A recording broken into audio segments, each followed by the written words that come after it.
The sound of the shot rang out across the pasture like a dry slap across the face. At first, I thought it was some idiot trying out a shotgun, a common occurrence around here when boredom sets in, but 2 seconds later came the scream. Not just any scream. It was the sound of Arisco, my bull, the most prized bull on the ranch, an animal with blue bovine blood running through his veins, a genetic lineage that has been traced, certified, and cared for with more zeal than many people care for their children. And he screamed like someone being stabbed in the middle of the soul. I ran barefoot through the earth, still hot from the afternoon sun, tripping over roots, kicking stones, my heart already racing in my chest. And when I reached the back of the property's fence, there she was, standing there with her rifle still smoking in her hand and that ridiculous pose of a country vigilante, the same woman who, for months, had been picking a fight with everything that moved on the border between our farm and the condominium where she reigned as president of the HOA. She didn't run, hide, or feign fright. She stood there, motionless, as if she had done what needed to be done, as if she were cleaning up the neighborhood from a rural threat. Arisco was still trying to stand, blood dripping from the side of his front paw. A clean cut, no accident. She took aim. This animal had been getting dangerously close to the fence. It damaged a piece of wire last time. Today it came more aggressively, she said, as if she were writing a war report. The fence she was talking about was ours. On her side, there was just a line of bushes that she planted on her own, encroaching on 1/2 meter of our land. But that, of course, she ignored, because for people like us, a fence is a symbolic border, a moral shield. If something goes beyond a millimeter of what she considers her visual domain, she goes into a state of holy war. But there's one detail that the woman completely forgot. Arisco wasn't just a bull.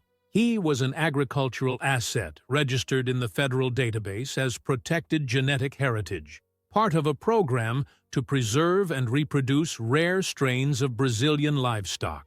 He had a chip. It was insured. It had a track record that made many people in ties in Brasilia break out in a cold sweat at the thought of a scratch. And now he was shot, bleeding and lying in the mud. I called the vet, of course, then the lawyer, finally, my uncle, who is an inspector for the Ministry of Agriculture and sleeps with a penal code next to his bed. Meanwhile, she stood there, looking at the scene as if to say, I did what no one else had the courage to do. A ridiculous pride that would make you laugh if it weren't tragic. The vet arrived in time to save Arisco. It was a close call. The bullet didn't hit an artery, but it did cause a fracture. Treatable, costly, painful. He will recover, but it will take months. Months of treatment, animal physiotherapy, special care. Months in which he, our main breeder, will be out of action. No breeding, without competing, without producing. Financial loss? Giant. But nothing compares to the weight of seeing an animal like that, with that imposing king of the pasture, humiliated on the ground by a cowardly shot. And the most absurd thing is that she didn't even try to deny it. She said she felt threatened by the animal's approach. The thing is, Arisco never left our property. What actually left was his shadow. That's right. The shadow went over the fence because of the low afternoon sun, and she, in the throes of madness, interpreted it as an invasion, the shadow of a bull. The veterinarian's report was attached to a technical report drawn up the same day by an agronomist who documented everything: the location of the animal, the boundaries of the fence, the point of the shot, the caliber of the bullet. The woman refused to hand over the gun, saying it was for her personal defense against rural savagery. But that shot was more than a shot at a bull. It was a shot against the law itself. And she, thinking she was above it all, ignored the fact that she was messing with property protected by federal law. When my uncle found out, he only said one thing: that lady dug her own hole with the tip of a bullet. The next morning, we filed the formal complaint, with the report, photos, everything. And the most interesting thing, the case wouldn't just be judged as material damage. It would be classified as a crime against the protected property of national agriculture, as provided for in the Agricultural Defense Code, an infraction that, depending on the judge and the damage, can range from $1 million fine to imprisonment with serious punishment for proven intent. And her intent was no secret. It was in her eyes, in her rifle, the cynical smile, and the contempt for anything outside her bubble. The process had barely begun, and she was already being notified. But that, of course, is only the first part, because what came next turned her life into a minefield. The official notification arrived 2 days after the shooting. A brown envelope, a stamp from the Ministry of Agriculture, and the weight of someone who doesn't come to ask for an explanation. They come to say that the explanation will be given in court. It was an infraction notice based on Article 142A of the Law on Genetic Protection and Agricultural Heritage. One of those laws that nobody cares about until a cow flies, or in this case, a bull is shot. It took the woman a while to understand the size of the problem. At first, she ignored it. She told her neighbors that it was all exaggeration, rural mimimi, and that animals don't have CPFs to sue anyone. But when she received the second letter, this time from the state public prosecutor's office, she sat down. She sat down and remained silent. The paper came with the terms environmental crime, damage to protected property, and, best of all, armed aggression against agricultural property with direct economic potential. By then, the thing had slipped out of her hands. Because Orisco wasn't just a prize bull, he was a symbol of the local cooperative. He was registered in an assisted reproduction gene bank, and he was part of a project with government incentives. Every drop of semen from that animal, yes, that's how they say it in the reports, had a market value, a high value. A valuable breeder isn't just a pedigree animal, it's a four-legged money factory. When the Breeders' Association heard about what had happened, it filed a request for co-authorship in the case. Yes, even the breeders from other farms wanted a piece of justice. After all, the injury to Orisco had an impact on the entire breeding chain. Several contracts were in progress, not to mention the canceled shows, the events. The mating season had to be paused, and all this because of a woman armed with ego, ignorance, and a firearm. She thought she owned the fence, but she forgot that the fence doesn't delimit the world, only her land. And the law, unlike the fence, extends beyond the lawn of her house. The bullet that flew past her property hit her straight in the penal code. The lawyer who took on her defense was a pale man, with the face of a tired accountant. He tried to claim imminent threat and self-defense of private property. But the judge in the case, at the first preliminary hearing, cut off the conversation with a question. Do you think the shadow of an animal is aggression? The silence in the room was more effective than any argument, and the worst was yet to come.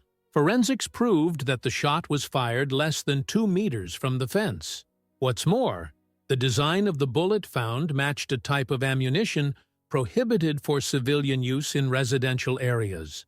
In other words, she was carrying illegal weapons. This threw the case into the lap of the civil police, who opened a parallel investigation. At that point, panic struck. Her face, once full of authority at HOA meetings, became synonymous with shame. No one spoke to her in the neighborhood group anymore. Even her professional sycophants disappeared. The woman who used to hand out fines for overgrown grass could now barely leave the house without hearing whispers. Meanwhile, Orisco was recovering. The healing was slow, but it was working. He could now stand with support. The vets took turns, special food, physiotherapy sessions, and attention that seemed like that of an injured athlete before the World Cup, because that's what it was. The bull was a star, and now he was treated like one. The entire ranch became a field of observation. Technicians, journalists, and people from the agricultural sector came. Everyone wanted to understand how a woman from the Residents' Association had managed to turn an elite breeding network into a legal case with the risk of jail time. In front of the property, someone hung a sign on the gate in big letters, "Protected Value Territory. Do not exceed common sense." The following week, the woman received another visit, this time from IBAMA, because Arisco was also part of a project for the genetic conservation of native breeds. And now her shot was going to have to go through yet another instance. That shot, thinking it would solve a rural problem, turned into a cascade of accusations. And the most curious thing? The bullet came out of her gun, but the bomb was just beginning to explode. Her image changed overnight. The high heels, the dress shirt tucked up to her neck, the bun pulled taut as if to keep her sane. It all gave way to a defeated look. Pale face, baggy clothes, sunglasses in the supermarket at 5 in the afternoon. No one called her by name anymore. She was the woman who shot the bull, as if that title had become a surname, and it did. The hearings began. The initial ones, because the process would drag on for months, and in the first of them, she had the chance to tell what she saw, what she felt, and why she acted that way. But nothing that came out of her mouth sounded reasonable when the judge, the prosecutor, the representatives of the Ministry of Agriculture and the Breeders' Association were sitting there listening. Every word was heavy, every sentence contradictory. She said that the animal stared aggressively, as if it were possible to measure intent in a bull's gaze from 50 meters away. Then, that he made intimidating sounds, mistaking a moo for a threat, a festival of excuses that dismantled themselves. On the other side, the prosecutor presented reports, maps, videos, photos of the recovering Arisco, reports from the farming cooperative, and a financial assessment of the impact caused. The figures? Frightening. Losses from interrupted breeding alone exceeded $500,000, not to mention the cancellations of contracts, the events, the cost of treatment, and the added value of the animal as a protected asset. She tried to blink less. She looked down. The lawyer was taking notes as if he were counting down the minutes. The truth? He'd already known her boat was punctured from the first shot. Now he just had to hold on to the rudder so it wouldn't capsize. Meanwhile, on the farm, life revolved around Arisco's recovery. He had become a symbol, yes, but not just of the legal struggle. He was a symbol of resistance. Every step he took, even with a limp, was a punch to the pride of the woman who thought she could erase history with a trigger. But animals with a history don't die easily. The residents of her condominium began to officially distance themselves. There was a petition calling for her to be removed from the neighborhood organizing group. The HOA, now chaired by a man who seemed to be there just because he got the lowest number on the odd-even, issued a public statement saying that it does not condone any form of violence, direct or indirect, against any form of life on legally delimited property.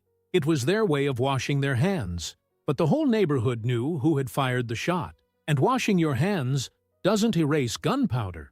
There were even people from the neighboring town who started visiting the farm just to see Arisco. Children took pictures. Farmers came to show their solidarity. A group of agri-influencers posted a video with the title, "The Bull That Survived Urban Ignorance." It went viral, and the more this happened, the more the woman disappeared. The final blow, at least at that stage, came in the form of a court order. Partial seizure of assets is hereby authorized to guarantee a minimum amount for the material damage proven to date. In other words, they were going to start calculating how much of her assets would be taken to pay for the damage. And the criminal part of the case hadn't even started yet. She had to sell her car. Then a piece of land she inherited from her father. The lawyer's installments began to fall into arrears. Rumors said she was thinking of moving to another city. But moving doesn't change the past. And even less so when her name appears in official bulletins as a defendant for unauthorized slaughter of certified genetic property. While she sank into lawsuits and silence, Arisco made progress in its recovery, and the ranch became a stage for silent justice. No one celebrated with fireworks, but the smile on the face of every pedestrian, every breeder, Every person who saw their animal get up again said it all. It said the shot missed, and the cruelest thing, she still didn't know that the hardest part of the process was just beginning. Because Ibama hadn't hit the hammer yet. The criminal case moved slowly, like everything else that involves technical expertise, government acronyms, and lawyers trying to find a hole where there is no soil. But the environmental part, that came like a torrent. When Ibama finally hit the nail on the head, it classified the case as aggression against a specimen of genetic and sociocultural interest with a financial impact on the rural production chain. Not even the writer knew if it was a complaint or a war treaty. The final opinion indicated an environmental crime with intent. And when the environmental prosecutor's office got hold of it, all hell broke loose in the form of a public criminal action. The woman received the notice with the green stamp in the corner, and the warning that now, in addition to compensation, she would be criminally liable for harming an animal protected by federal directive. The hearing was public, small, but with an audience. A few farmers attended, silent, arms folded, the kind of presence that speaks volumes without saying a word. She entered accompanied by the new lawyer, younger, looking like a recent graduate who had taken on the case out of desperation or defiance. Her countenance? Shattered. Deep-set eyes, hunched shoulders, without the arrogance in her stride that she used to make a point of displaying. The judge read each item of the complaint, like someone reading the sentence of a play they've seen before. Shooting at someone else's property, misuse of a firearm, damage to protected property, illegal felling. The list was long. The lawyer tried to tone it down, arguing that the woman was under stress, that she wasn't fully aware of the importance of the animal, but the prosecutor answered on the spot. If she was aware enough to draw a gun and aim, she was aware enough to understand the risk. Even more so when the target was motionless, on her own property, meters away. The defense dismantled the case right there. The sentence was read out like a funeral oration. Conviction for environmental crime, a fine of 100 minimum wages converted into an updated amount, suspension of gun ownership rights for 10 years, and a ban on living in rural areas for the same period. She cried. For the first time, she cried. But it wasn't because she was sorry. It was because she had lost. On the way out, local journalists were waiting. No national coverage, of course, but for the region, it was hot news. She left with her head down, picking up her pace, trying to cover her face with her handbag. She didn't answer anything, not even when asked if she still thought the bull was a threat. The irony was that Arisco had almost fully recovered. He was already moving steadily and responding well to stimuli. The vet even allowed him to return to reproductive activities, on a smaller scale, of course, but still with potential. The first collection after the trauma was considered excellent. The indices were there, alive, on the farm's computer screen. Each number was a stab at the narrative of the woman who thought she was fighting a bug, when in fact she was fighting an entire structure. The ranch hasn't changed much. It remained simple, with no fuss, but with a higher fence, not for protection, but for symbolism, as if to say, from here inside, respect. The last time she was heard from, she was living in a small rented apartment in another city. She tried to join a new neighborhood association and was rejected. The name circulated. The fame of the woman who shot the bull stuck more than any childhood nickname. The story became an example. Many people still wonder how a simple shot turned into a lawsuit of this size. But those who know the field know, to deal with animals is to deal with life, and to mess with life out of arrogance is to sign a certificate of ignorance. Arisco continues in the pasture, strong, firm, with a slight scar on his leg, and a story worth more than all the trophies he's won. And his wife? She's become a memory, the kind that serve as a warning, because some people forget that, at the end of the day, those who plant arrogance reap the consequences. And sometimes it comes in the form of a bull. And if you like this video, don't forget to leave a comment and a like.